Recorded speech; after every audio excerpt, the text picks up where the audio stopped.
Here's another one of your good fans. You remember Russell Williams asking about Dubbo a while back? Yep.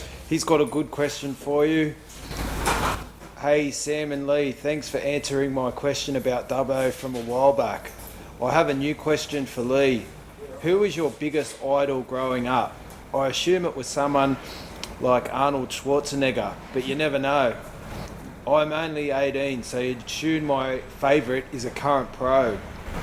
But my favourite is Lee because of his awesome personality, good taste of tattoos and love for bodybuilding. Oh. It's almost as he is a future version of myself, which is why he is my favourite. Cheers, boys.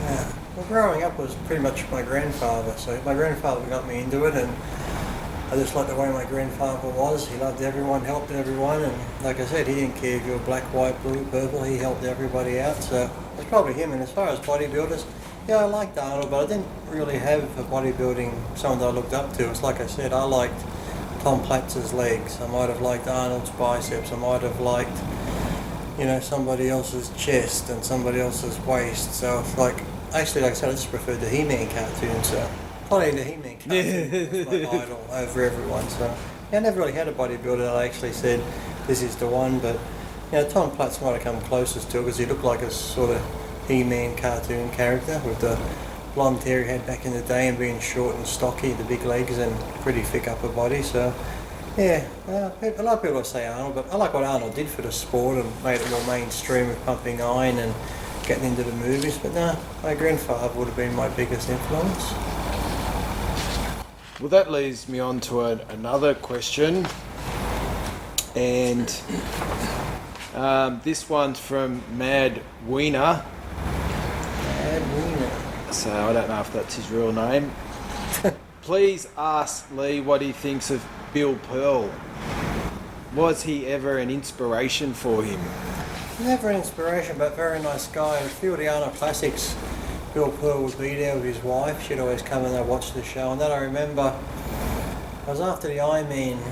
Bill Pearl was at one of the Ironmans in California with his wife, and then the following week was the Arnold Classic. And as I do, because I can't, just the only time I go walking around, I was walking to this big shopping mall, and Bill Pearl's wife was coming down. She stopped me. She goes, "Oh, Lee," she goes, "oh my God," she goes, "since last week my husband hasn't been able to sleep, saying how much you got ripped off and that you should have won the Ironman and all this sort of stuff." So Bill Pearl was a fan of mine. He liked me, and like I said, I got on really good. I got along well with a lot of the, like I said, the olden day type bodybuilders, because like I said, I got more respect for them because of just the way they were. They just loved training. It wasn't about the drugs, just about the training and the nutrition and the resting side and stuff like that. And they had respect for other people in the sport. Like I said, even now you see that some of those older guys, they still look great. Whereas now some bodybuilders now, once they give up, they just give up everything. So yeah. No, Bill Pearl and his wife are very nice people. Yeah, no, I like guys from that era like Dave Draper and they train just for the passion and Exactly. There was Even like Frank Zane, and you see him all now. That's why I always still laugh when people say, "Oh, look how they look now." I'm like, well, what do you mean look how they look now? If I look like that when I'm their age, in their 70s and that, I'll be quite happy still. So there's always come from these idiots who barely train, who look like shit. And even though someone like even Stallone or Frank Zane and them who are in their 60s and 80s look better than what these young kids who are making the smart ass comments. So I don't get it. So it's beyond my comprehension. Yeah. That's a good word, isn't it? And would you like to have been around that era when, Yep. it was just starting out, the guys, Good, because like I said, they all hung out, trained together. You watch pumping iron, down on the beach, just hanging out, training, doing stuff, and yeah, it would have been good. It would have been more fun than what it is today. So yeah, I'm sure there was a little bit of politics still back in it back then, but nothing like it is today and shit. But yeah, I liked it back then. Like I said, I enjoyed going to the World Gym every day and hanging out in the office with Joe Gold, talking to him, talking to Arnold, Lou Ferrigno, Eddie Giuliani, Zabo, all those people, it was fun times just talking about the old days. And even though it was in the 90s then, mid-90s coming to late 90s, it still felt like it was almost back in the day because all those guys still come into the gym, there was no music and stuff like that, so that was fun. No, No cameras on phones or no phones. Exactly, none of that. Yeah. Nothing at all.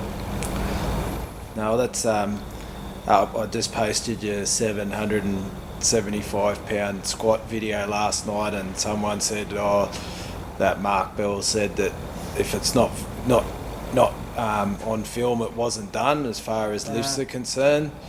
And it's pretty funny as far as, well, there was a time when guys trained and there was no videos, no phones on cameras, and it's like guys actually did the lifts, and whatever they lifted actually said they did. There was no bullshit lying. We didn't need to prove it like these guys need to prove it today. It's just ridiculous. So stupid.